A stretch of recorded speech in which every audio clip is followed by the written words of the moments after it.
j'étais en train, de consulter mes notes pour notre prochain invité, bien sûr, à Tout savoir. Merci d'être retour à Tout savoir et de nous suivre, bien entendu, dans cette émission un peu spéciale, un peu particulière, au sujet plutôt multiple. Je pense que vous en êtes rendu compte, bien ça, assurément. Je reçois Myriam Legault-Beauregard. Bonjour, Myriam. Bonjour. Vous êtes, et c'est très paradoxal, parce que vous avez à la fois le titre d'auteur et le titre de traductrice. Oui, aujourd'hui, je suis là en tant que traductrice. Expliquez-moi justement Ben, la différence et dans quelles circonstances on retrouve l'auteur et dans quelles circonstances on retrouve la traductrice. Oui, ben, j'ai écrit de la poésie, moi aussi, donc c'est peut-être pour ça que c'est écrit auteur, mais aujourd'hui, c'est pour parler de ma traduction que je suis là. Donc, j'ai pas écrit le livre, mais j'ai écrit le livre. Oui, c'est ça, exactement, tout à fait. Première question qu'on doit se poser, bien sûr, parce que c'est écrit par Sachi Batt, bien entendu. Et d'ailleurs, parlez-moi un petit peu justement de Sachi Batt. Qui elle est? C'est une autrice canadienne dont les parents sont originaires de l'Inde. Elle a grandi en Ontario. Elle vit maintenant sur la côte ouest. Elle enseigne la création littéraire. Puis elle a écrit des nouvelles et ce roman qui est absolument fantastique, que j'ai adoré traduire. On la connaît peu? Je crois qu'elle est un peu plus connue du côté anglophone, probablement. Mais ça s'en vient puisque son œuvre est traduite maintenant. Elle a été finaliste au prix du gouverneur général en 2022 pour ce roman, justement. Très intéressant. Alors, mesdames, messieurs, à découvrir, bien entendu, si vous lisez et discourez couramment en anglais, pourquoi pas, évidemment. Traductrice, tiens. Comment est-ce que Myriam est arrivée à la traduction?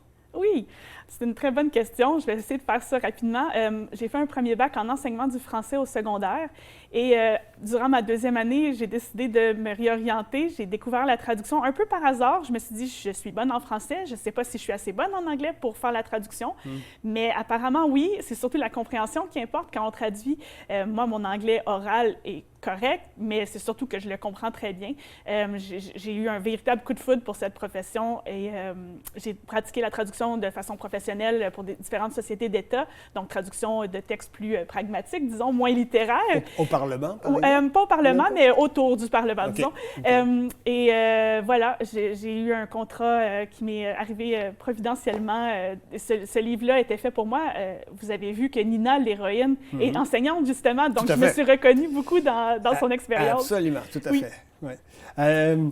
Traductrice, quand on est traducteur ou traductrice, de quoi faut-il tenir compte pour commencer? Mettons qu'on a un texte, dans votre cas c'est en anglais, bien entendu, l'original. Comment est-ce que vous l'abordez? Parce que la langue française, la langue anglaise, c'est pas pareil au niveau des idées, au niveau des concepts, au niveau du vocabulaire, au niveau de la phraséologie, au niveau du rythme.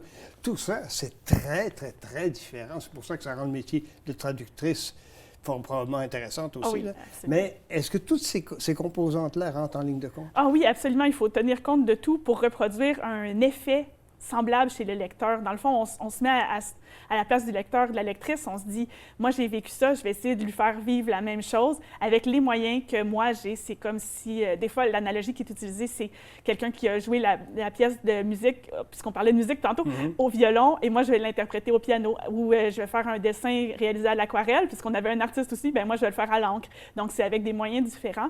Mais le but, c'est de faire ressentir une émotion ou le sens, si on est dans un texte moins littéraire, chez le lecteur, la lectrice. Bon, on va repartir au point de départ, Myriam, si vous voulez. Vous avez un contrat. Oui. Est-ce qu'au contrat, quand on vous propose un contrat, on vous dit, bon, ben voici le livre que vous aurez à traduire, dans ce cas-ci de l'anglais au français. Est-ce que c'est un peu comme ça que ça fonctionne? Et après ça, vous lisez en anglais pour commencer? Oui, j'ai lu le livre avant d'accepter parce que si le livre ne m'avait pas du tout parlé, si je ne l'avais pas aimé, je ne suis pas sûre que je l'aurais accepté.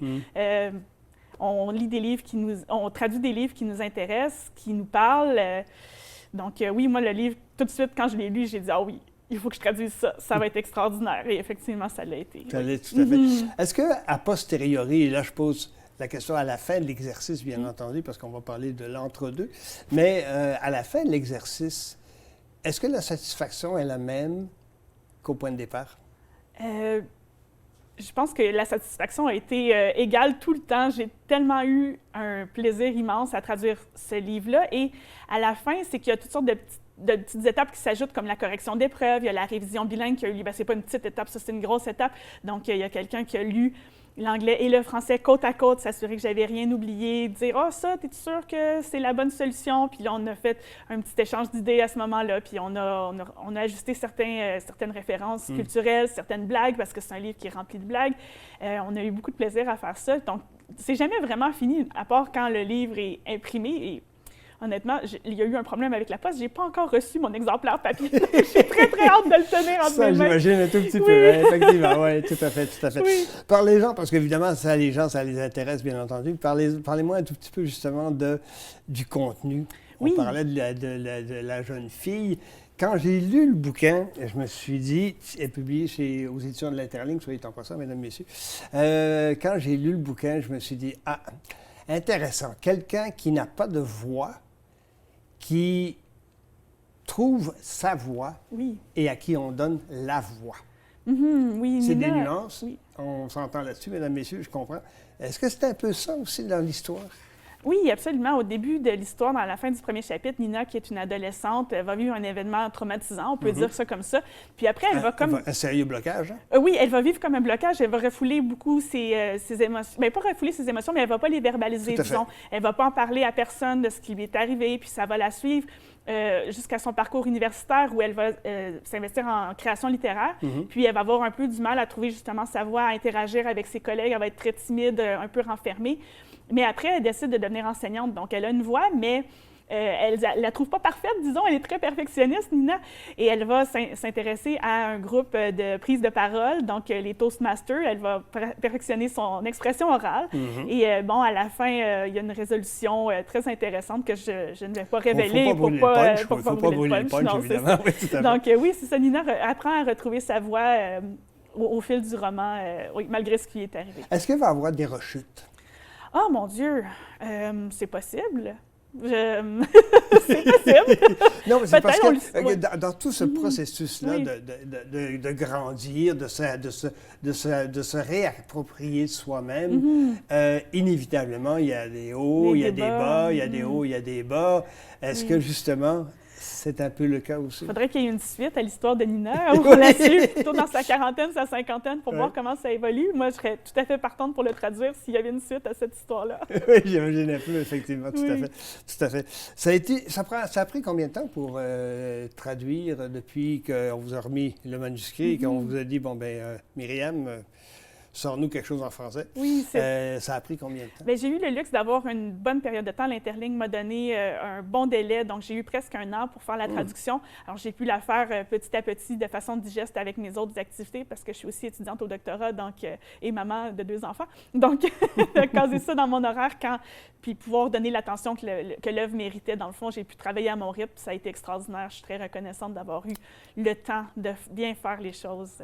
Est-ce que ça vous a ouvert un univers ou des univers différents de ça à quoi vous attendiez au niveau de la traduction? Oui, certainement. Dans ce livre-là, entre autres, j'ai appris beaucoup de choses sur la culture hindoue parce que Nina est la famille de Nina est de cette religion-là. Donc, j'ai dû faire beaucoup de recherches. Puis, la traduction en général, c'est un travail de recherche. Aussi, toutes les références culturelles. Nina écoute beaucoup de télévision en anglais. Et moi, des fois, les émissions, il fallait que je vérifie si elles étaient traduites en français, aller chercher les traductions originales d'un extrait de film, par exemple, pour pouvoir le mettre dans la traduction.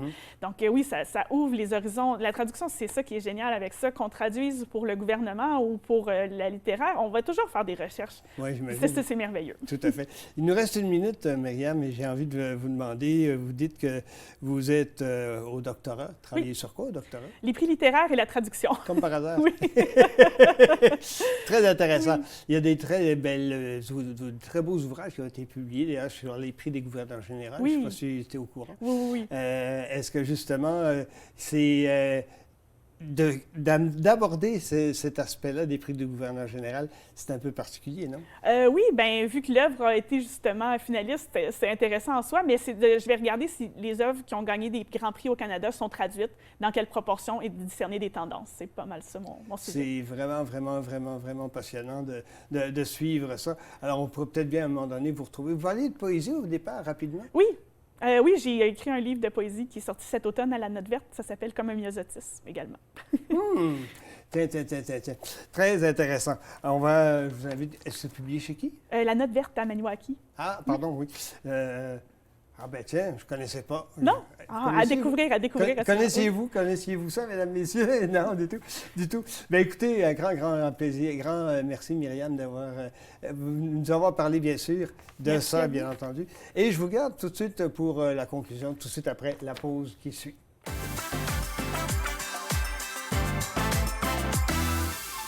Vois-tu, moi j'ai fait bac maîtrise en... Ah, voilà, on est revenu à tout savoir, mesdames, messieurs, bien sûr. J'étais en train de parler avec Myriam Legault-Beauregard, bien sûr, de ses projets, bien sûr, au doctorat. Elle est à l'Université d'Ottawa, bien entendu, en littérature, mais elle a travaillé, elle a étudié aussi à l'UQO. Alors donc, elle couvre les deux côtés de la rivière, finalement, au bout de la ligne. Écoute, Myriam, un grand merci encore une fois d'avoir participé à l'émission. J'espère qu'on aura l'occasion de s'en recroiser autour d'un micro, bien entendu. Alors, mesdames, messieurs, si je vous résume grosso modo cette édition de Tout savoir, on a parlé, bien sûr, du Big Bang avec nos ambassadeurs et ambassadrices Dina et Marius. On a parlé également de SAC avec Motherland Bag, voilà, pour être précis. Et on a parlé, bien sûr, avec Étienne Roland, de dessinateur urbain. Encore là, un projet et une discipline que vous connaissiez probablement pas, et j'espère qu'on vous l'a fait découvrir.